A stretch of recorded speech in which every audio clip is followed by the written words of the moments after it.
Hi guys, स्वागत है आपका मेरे YouTube channel PS coaching centre में।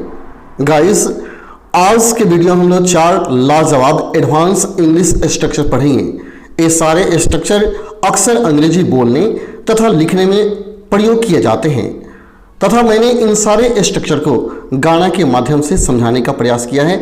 अतः काफ़ी लाजवाब यह वीडियो होने वाला है। जैसे यदि आपको अंग्रेजी में कहना होगा, ऐसे तो तुम बीमार पड़ जाओगे, ऐसे तो मेरा बहुत टाइम खराब हो जाएगा, ऐसे तो वो कभी नहीं सीख पाएगा। तो ऐसा ही बहुत सारा ट्रांसलेशन सीखेंगे, वो भी गाने के माध्यम से। अतः आज का वीडियो लाजवाब है। आप वीडियो को पूरा देखें तभी आपको समझ में आएगा। और वीडियो के अंत में मैं आपसे एक प्रश्न करूंगा और देखूंगा कौन से व्यक्ति इसे बहुत जल्दी कमेंट में लिखते हैं। तो चलिए ज़्यादा सरवार नहीं करते हैं, आज का यह क्लास शुरू करते हैं।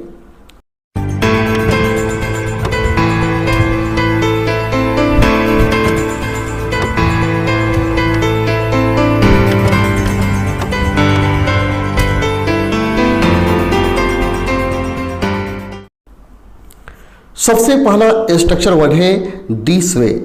सबसे पहला स्ट्रक्चर वर्ड हो गया दिस वे।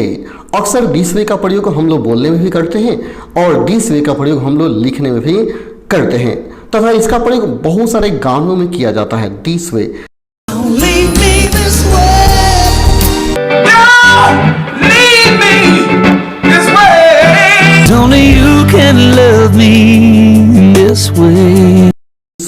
जिसका अर्थ होता है ऐसे, ऐसे तो, इस तरह से, इस तरह से। दिस वे जिसका अर्थ है ऐसे तो, इस तरह से या इस तरह से। तो ऐसे तो न देखो, ऐसे तो हाल दिल का सुनाया न जाएगा। चलिए इसका रूल पहले हम लोग देखते हैं, फिर बहुत सारे एग्जाम्पल देखेंगे। इसका रूल है, सबसे पहले आपको सेंटेंस यूज करना है, जो भी कंप्लीट सेंटेंस है उसे लिखना है, फिर लास्ट में आपको दिस वे लिख देना है। या आप पहले दिस वे लिखिए और अंत में कंप्लीट सेंटेंस लिखिए। दोनों में से कोई भी नियम का प्रयोग आप कर सकते हैं। आप पहले कंप्लीट सेंटेंस लिखिए तो लास्ट में दिस वे देंगे, या दिस वे पहले लिखेंगे तो अंत में कंप्लीट सेंटेंस आपको लिखना होगा। यहाँ दिस वे का अर्थ क्या है? ऐसे तो, इस तरह से, या इस प्रकार से, या इस तरह से। तो बहुत सारा इसका अर्थ होता है जो अक्सर लिखने और बोलने में हम लोग करते हैं। तो चलिए हम लोग एग्जाम्पल से इसे समझते हैं। ऐसे तो वो तुम्हारे पैसे खत्म कर सकता है, ऐसे तो वो तुम्हारे पैसे खत्म कर सकता है। This way he can finish your money, this way he can finish your money. या आप कहिए he can finish your money this वे। अगर आप दिस वे पहले लगाएंगे तो कोमा देना होगा और दिस वे बाद में लगाएंगे तो कोमा देने की जरूरत नहीं है। जैसे फिर से देख लीजिए, ऐसे तो वो तुम्हारे पैसे खत्म कर सकता है, this way comma he can finish your money, this way he can finish your money. या कहिए he can finish your money this way, he can finish your money this way. अगला एग्जाम्पल देखते हैं। ऐसे तो तुम कभी नहीं जीतोगे, या इस तरह से तुम कभी नहीं जीतोगे। तो इसे अंग्रेजी में कहेंगे this way you can never win, this way you can never win. या कहिए you can never win this way, you can never win this way. ऐसे तो तुम कभी नहीं जीत पाओगे, this way you can never win, या you can never win this way. अगला एग्जाम्पल है, ऐसे तो केवल वही खा सकती है, या इस तरह से तो केवल वही खा सकती है। Only she can eat this way, only she can eat this way. या this way she can eat only this way, only she can eat. या कहिए this way she can eat only. Only last में भी लगा सकते हैं, पहले भी लगा सकते हैं, ठीक है। अगला है, ऐसे तो मत देखो, ऐसे तो मत देखो, या इस तरह से मत देखो, डोंट लुक दिस वे। इस तरह से मत देखो, डोंट लुक दिस वे। यदि आपको कुछ लोग कुछ अजीब तरीके से देख रहे हो तो आप बोलेंगे डोंट लुक दिस वे, ऐसे मत देखो, डोंट लुक दिस वे। ऐसे तो कोई नहीं करता, no one does this way, ऐसे तो कोई नहीं करता, no one does this way, no one does this way. ऐसे तो कोई नहीं करता, no one does this way. तुम ऐसे क्यों बात कर रहे हो? यदि कोई व्यक्ति कुछ गलत तरीके से, अभद्र तरीके से बात करता हो या ऐसा बात करता हो जो आपको पसंद ना हो, तो आप कहेंगे तुम ऐसे क्यों बात कर रहे हो, why are you talking this way, तुम इस तरह से क्यों बात कर रहे हो, why are you talking this way, why are you talking this way. क्या तुम हमेशा ऐसे सोचोगे, क्या तुम हमेशा इस तरह से सोचोगे, will you always think this way, will you always think with this way, क्या तुम हमेशा ऐसे सोचोगे, will you always think this way, will you always think this way. चलिए तो अगला स्ट्रक्चर देखते हैं, स्ट्रक्चर नंबर 2। ये भी काफ़ी लाजवाब स्ट्रक्चर है, अक्सर इसका प्रयोग हम लोग बोलने में और लिखने में करते हैं। इस स्ट्रक्चर का मुख्य वर्ड है के आधार पर। के आधार पर आप अक्सर वाक्य में देखते होंगे जिसमें आता है के आधार पर। जैसे आपको कहना होगा कि मैं तुम्हारे क्वालिफिकेशन के आधार पर तुम्हें नौकरी दूंगा, मैं तुम्हारे क्वालिफिकेशन के आधार पर तुम्हें नौकरी दूंगा, यानी के आधार पर। जैसे मैं तुम्हारे टैलेंट के आधार पर तुम्हें पैसा दूंगा, वह अपने टैलेंट के आधार पर पैसा कमाता है, तो के आधार पर। तो इसे अंग्रेजी में बोलते हैं on the basis of, on the basis of, जिसका अर्थ हो गया के आधार पर, के आधार पर, ऑन द बेसिस ऑफ, के आधार पर, ऑन द बेसिस ऑफ।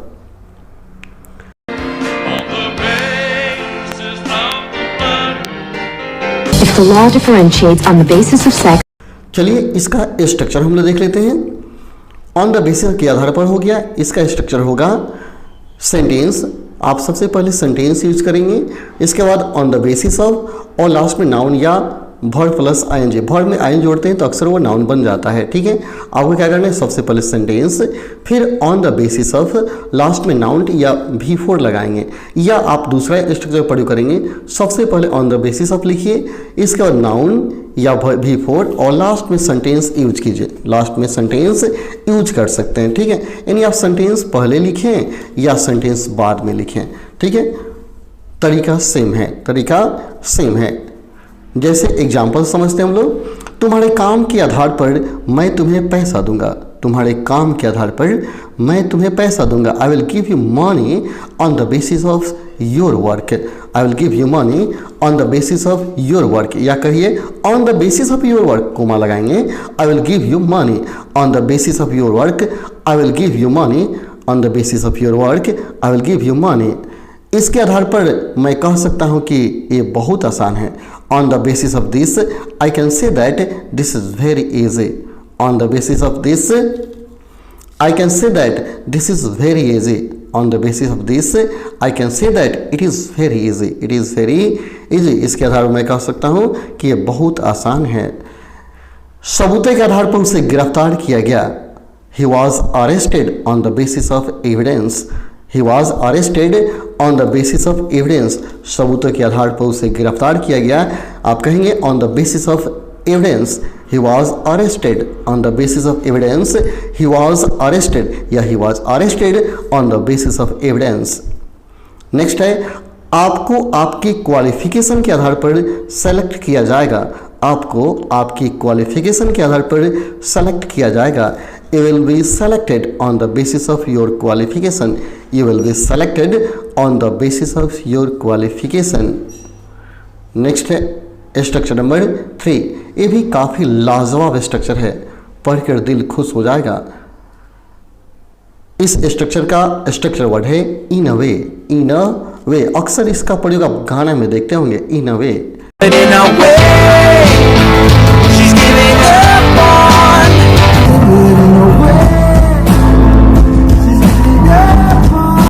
जिसका अर्थ होता है इन अ वे का अर्थ हो गया एक तरह से, एक तरीका से, इस तरह से, एक नज़रिया से, या एक हिसाब से। इन अ वे, इन अ वे का मतलब क्या हो गया, एक तरह से, एक तरीका से, इस तरह से, एक नज़रिया से, या एक हिसाब से। काफ़ी लाजवाब है, काफ़ी लाजवाब है। जब वाक्य में प्रयोग देखेंगे तो चौंकेंगे कि वाह क्या वाक्य है।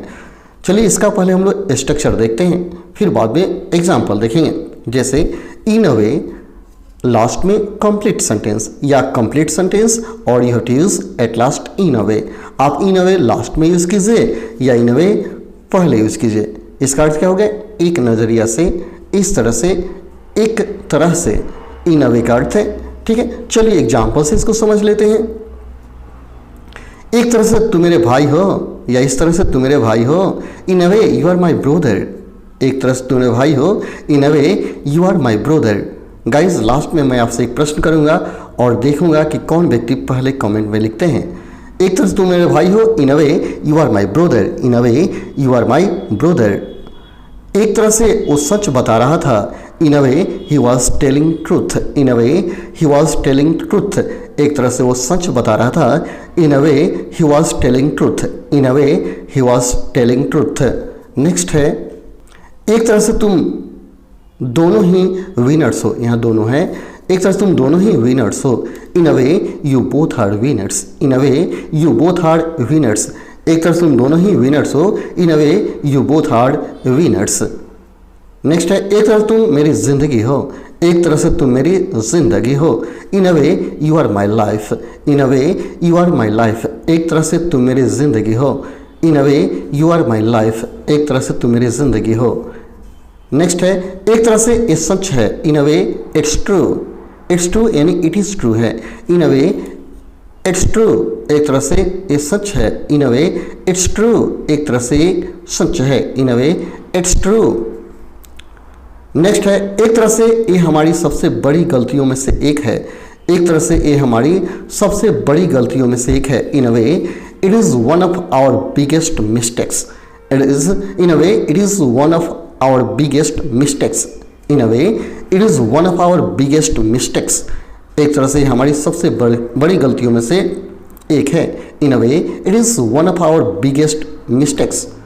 अगला है, एक तरह से वो हमारी हेल्प करना चाहता था, एक तरह से वो हमारी हेल्प करना चाहता था, in a way he wanted to help us, in a way he wanted to help us, in a way he wanted to help us. अगला स्ट्रक्चर है स्ट्रक्चर नंबर 4, जो कि अंतिम स्ट्रक्चर है और काफ़ी लाजवाब स्ट्रक्चर है। अक्सर इसका प्रयोग आप देखते होंगे। इसका स्ट्रक्चर वर्ड है नॉट अ बिग डील। अक्सर लोग बोलने में ऐसा बात कहा जाते हैं, not a big deal, it is a not a big deal. आप बहुत बार सुनेंगे it is not a big deal. तो नॉट अ बिग डील का अर्थ क्या होता है, पहले अर्थ जान लेते हैं। Not a big deal,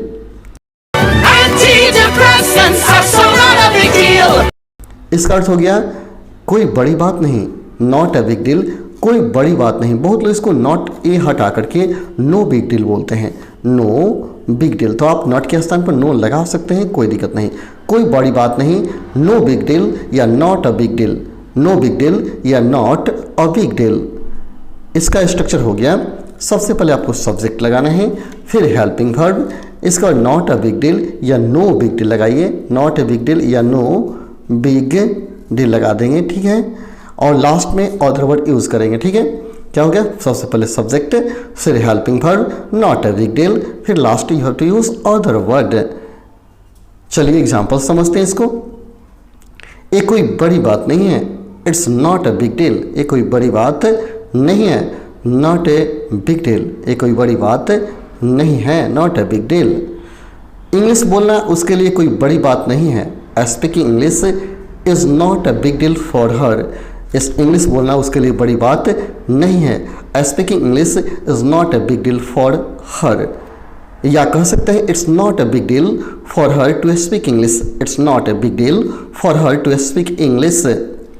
next है, गाना गाना मेरे लिए कोई बड़ी बात नहीं है, singing song is not a big deal for me, singing song is not a big deal for me, या it's not a big deal for me to sing a song. गाना गाना मेरे लिए कोई बड़ी बात नहीं है, it's not a big deal for me to sing song. अगला है, चिंता मत करो, ये कोई बड़ी बात नहीं है, don't worry, it's not a big deal, don't worry, it's not a big deal, don't worry, it's not a big deal. ये कोई बड़ी बात नहीं थी, ये कोई बड़ी बात नहीं थी, it was not a big deal, it was not a big deal. ये कोई बड़ी बात नहीं थी, it was not a big deal. अगला है, ये हमारे लिए कोई बड़ी बात नहीं हो सकती, it can not be a big deal for us.